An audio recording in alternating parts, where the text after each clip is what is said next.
வா அருண். எங்க அப்பா? உள்ளதான் இருக்காரு, வா.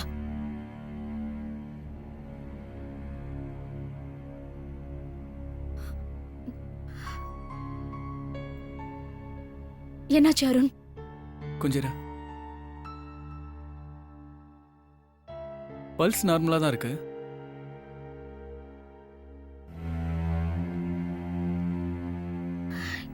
என்னாச்சு அருண்? 1 மினிட். ஹலோ, யாரு? நான் டாக்டர் அருண் பேசுறேன். உடனடியே ஒரு ஆம்புலன்ஸ் எடுத்துட்டு வாங்க. நான் சொல்ற இடத்துக்கு சீக்கிரம் வாங்க. Number 24 Sakthi Nagar, Virugambakkam. Cardiac arrest. அதுக்கு தேவையான எக்யூப்மெண்ட்ஸ் அப்புறம் மெடிசன்ஸ் எல்லாம் எடுத்துட்டு வாங்க.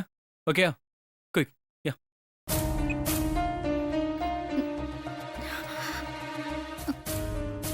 சரியாயிடுமா அருண்?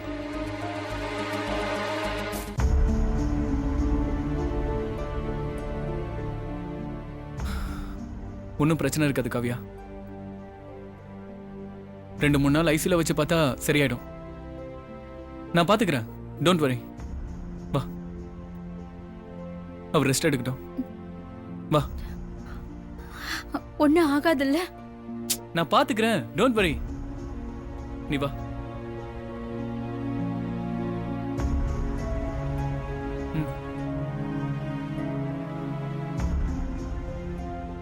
அருண், அப்பாக்கு சரியாயிடும்ல? காப்பாத்திடுவல்ல?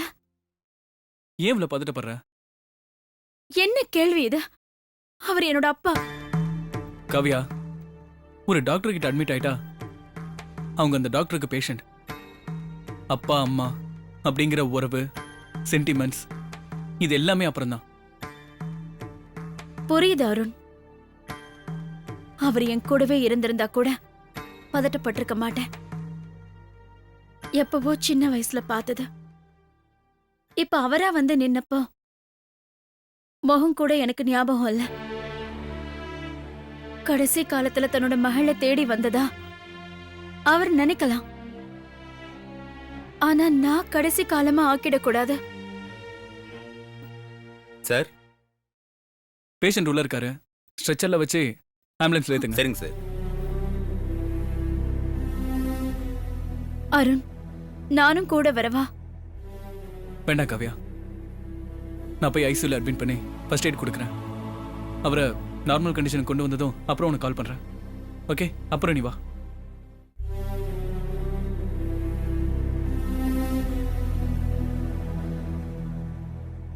சரி காவியா, நான் கிளம்புறேன். அருண், உன் போனுக்காக நான் வெயிட் பண்ணிட்டு இருப்பேன். Don't worry Kavya, I'll call you soon.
Hello Arun, என்னாச்சு?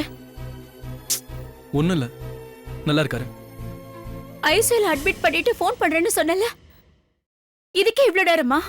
ஆமா, ட்ரீட்மெண்ட் கொடுக்க டைம் ஆகும்ல. என்ன ட்ரீட்மெண்ட் கொடுத்த? ஒரு மகளோட பாசம் உனக்கு புரியாதா? ஏன் இப்படி நடந்துக்கிற? காவியா, நான் சொல்றதை கேளு. என்னத்தை கேட்க சொல்ற? ஐயோ, இப்பதான் ட்ரீட்மெண்ட் முடிச்சிட்டு வெளியே வரேன். உனக்கு முடிச்சதால தான் ஃபோன் பண்றேன். சரி, இப்ப நல்லா இருக்காருல்ல? நான் வந்து பார்க்கலாமா? ஐயோ, இப்பெல்லாம் அவரை பார்க்க முடியாது. ஏன்? இன்னும் மயக்கம் தெரியல. 3 hours ஆகும். ஏதாவது ஒரு காரணம் சொல்லி என்ன வரவிடாமலே பண்ணிட்டு இருக்க. என்ன என் மேல உனக்கு சந்தேகமா? சந்தேகம் இல்ல அருண். பார்க்கணும்ல அப்பாவ. அதை ஏன் புரிஞ்சுக்க மாட்டேங்கிற? நீ வெயிட் பண்ணு காவியா. 3 ஹவர்ஸ் கழிச்சு மயக்கம் தெளிஞ்ச உடனே நானே உன் வீட்டுக்கு வந்து உன்னை இங்க கூட்டிட்டு வரேன். சரியா? சரி, ஏதோ செய்.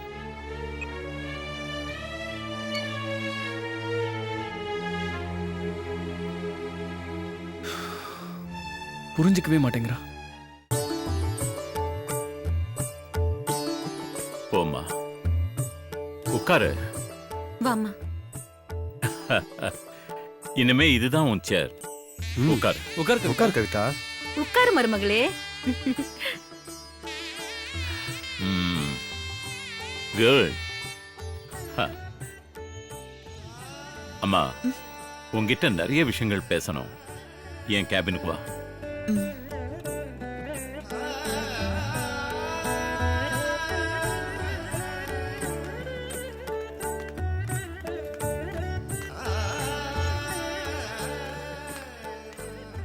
வா, உட்கார். அம்மாடி, உட்காருமா. வா பிரசாத், வா. ஆ ஆ இந்தாம்மா, இந்த ஃபைல்ஸ் எல்லாத்தையும் பாரு. என்னப்பா இதெல்லாம்? இதெல்லாம் நம்ம கம்பெனியோட ஃபைல்ஸ், லீகல் டிபார்ட்மெண்ட் சம்பந்தப்பட்ட ஃபைல்ஸ். இதெல்லாம் நீங்க தானப்பா பார்க்கணும். நீங்க தானே இந்த கம்பெனியோட லீகல் அட்வைசர். லீகல் அட்வைசர் மட்டும் இல்ல, இந்த கம்பெனியோட பார்ட்னரும் தான். இது வரைக்கும். இப்ப நான் அதுல இருந்து விலகிட்டேன். உன்னை சோல் ப்ரொப்ரைட்டரா மாத்திட்டேன். என்னப்பா இது? ஏன் அவசரப்படுறீங்க? அப்ப அருணுக்கு? இதெல்லாம் நானும் அருணும் பேசி முடிவெடுத்த விஷயம்தாம்மா. அருணுக்கு ஹாஸ்பிட்டல், உனக்கு இந்த கம்பெனி. சரியா? நான் இனிமே வெறும் லீகல் அட்வைசர் மட்டும்தான். மா, இதுல ஒரு கையெழுத்து போடு. எதுக்குப்பா? அக்கவுண்ட்ஸ் ஆபரேஷன் என் கையிலயும் கல்பனா கையிலும் தான் இருந்தது. இனிமே அது மொத்தமும் உன் கையில தான். அப்பா, போடுமா, போடு, போடுமா. கமான், யோசிக்காத, போடு கவிதா.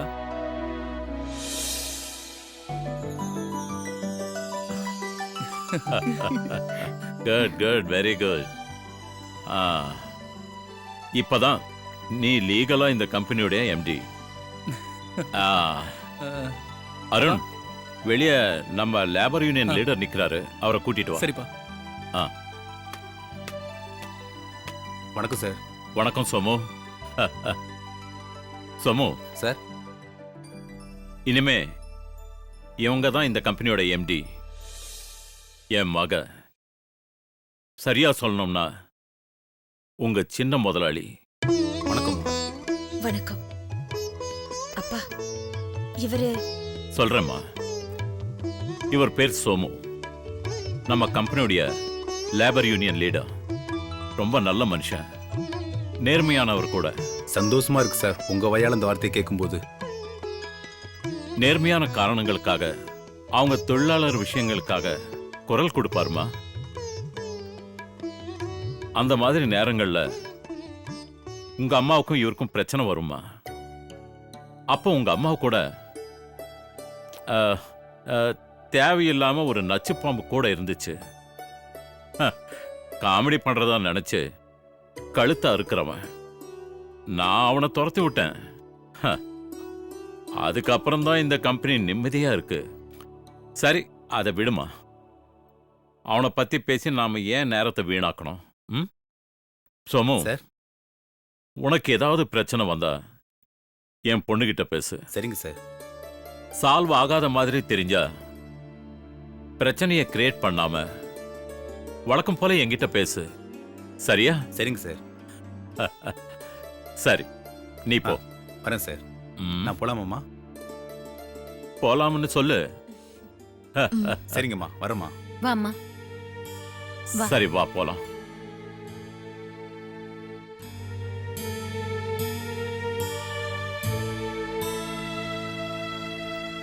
உட்காருமா.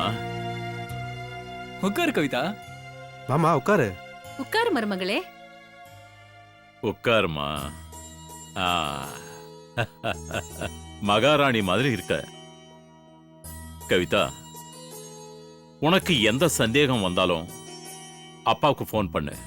அடுத்த நிமிஷமே நான் இங்க இருப்பேன். ம்? சரிப்பா. தைரியமா இருமா. இது உனக்கு பிடிக்குதோ இல்லையோ, இது உன்னோட ஆபீஸ் அப்படின்னு சொல்லிட முடியாது. நம்மளுடைய ஆபீஸ், நம்ம குடும்பத்தோட சொத்து. அதை நீதான் பராமரிக்கணும். ம்? கல்பனா கஷ்டப்பட்டு வளர்த்தது. நிலைமை புரியாம எங்கேயோ போயிட்டா.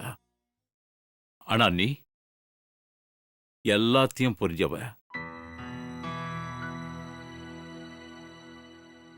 அப்பாவோட மானத்தை காப்பாத்துறதுக்காக ஒத்துக்கிட்ட. சந்தோஷம். ஒரு கம்பீரத்தை எனக்கு கொடுத்திருக்க. இந்த கம்பீரமும் அதனால எனக்கு ஏற்பட்ட கர்வமும் எப்பவும் எனக்கு இருக்கணும். கொஞ்சம் கூட உடைஞ்சிடக்கூடாது. என் செல்ல பொண்ணு கவிதா தான் அதுக்கு பொறுப்பு. வரட்டுமாடா? சாயந்தரம் வீட்டில் மீட் பண்ணுவோம். Good luck. Kavitha, all the best. தேங்க்ஸ்டா. வரப்பா, வரம்மா. சரி கவிதா, போயிட்டு வரேன்.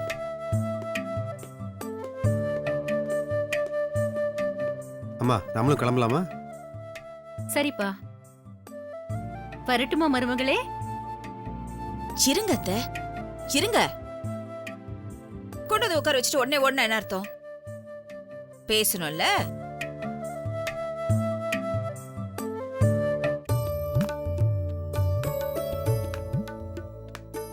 அத்தை, ஒரு மிகப்பெரிய பொறுப்பை என் தலைமையில சுமத்தி இருக்கீங்க எல்லாரும் சேர்ந்து. நியாயமா இதே மாதிரி நூத்துக்கணக்கான தொழிலாளிகளை வச்சு நிர்வாகம் பண்றதுக்கு ஒரு மன அழுத்தமும் ஆளுமை தன்மையும் இருக்கணும். புயலே அடிச்சாலும் நிலக்குலையாம உறுதியா இருக்கிற கம்பீரம் இருக்கணும். இதுல எது எனக்கு இருக்குன்னு எனக்கே தெரியல. கவிதா, நீ திடமானவ. உன் மனசுக்குள்ள எதையும் திணிக்க முடியாது. இவ்வளோ பேர் பேசினதால மட்டும் நீ கன்வின்ஸ் ஆயிருக்க மாட்ட. ஆகக்கூடியவளும் இல்ல.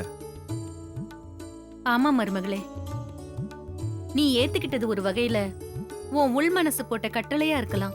அத்தை சொல்லிட்டான்னு அப்பா சொல்லிட்டாருன்னு இல்ல. கவிதா, உனக்கு சுயமா முடிவெடுக்க டைம் தேவைப்பட்டதுனால தான் அம்மா பேசின பிறகு கூட உன் முடிவை மாமா கிட்ட சொல்லாம இறுக்கமாவே இருந்துட்ட. அது இருக்கும் இல்ல பிரசாத். வானத்துல சரி கடிச்சு பறந்து எல்லை இல்லாத வானத்தோட எல்லையை தொட்டு பார்க்கணும்னு ஆசைப்படுற ஒரு குழந்தைய கண்ணை கட்டி வனாந்திரத்துல கொண்டு வந்து விட்டு இங்க காட்டு உன் திறமைங்கிற மாதிரி இது ஒரு சவால். பிரசாத், அட்வர்டைஸ்மெண்ட் கம்பெனிங்கிறது என்னோட பிளே கிரவுண்ட். இன்னும் சரியா சொல்லணும்னா எனக்கு பிடிச்ச கிரிக்கெட் கிரவுண்ட். நான் மிட் விக்கெட்ல விளையாடலாம், பிடான்ல விளையாடலாம், தேவைப்பட்டா ஹூக் ஷாட் கூட அடிக்கலாம். அதே நேரத்துல டிஃபென்ஸும் ஆடலாம். ஆனா பாஸ்கெட் பால் கிரவுண்ட்ல கொண்டு வந்து விட்டுட்டு 4 அடி 6 அடின்னு சொல்ற மாதிரி இருக்கு. இங்க பாஸ்கெட் பண்ணணும், அதுவும் குறி பார்த்து. பாத்தியா, குறி பார்த்துங்கிற அளவுக்கு தெளிவாயிட்டல்ல. அப்புறம் என்ன கவிதா, எல்லாமே பிளே கிரவுண்ட் தான். வாழ்க்கை உட்பட விளையாடு, உன் இஷ்டத்துக்கு விளையாடு. நீ ஜெயிப்ப கவிதா. வரட்டுமா? நான் வரேன். ஆமா போலாம். அம்மா எம்டிமா, நேரம் கிடைச்சா அப்பப்ப இந்த அத்தை வீட்டுக்கு வந்துட்டு போம்மா. வருவியம்மா? கிண்டலுக்கு சொல்லலம்மா. இன்னைக்கு நீ எம்டி. நீ பிறந்ததுல இருந்து எனக்கு மருமக. உனக்குன்னு ஒரு சொத்து, அது இந்த அத்தை வீட்டுல தான் இருக்கு. ம்? நீ அங்க வந்தே ஆகணும். புரியுதா? வரேண்டா செல்லும். போலாம்.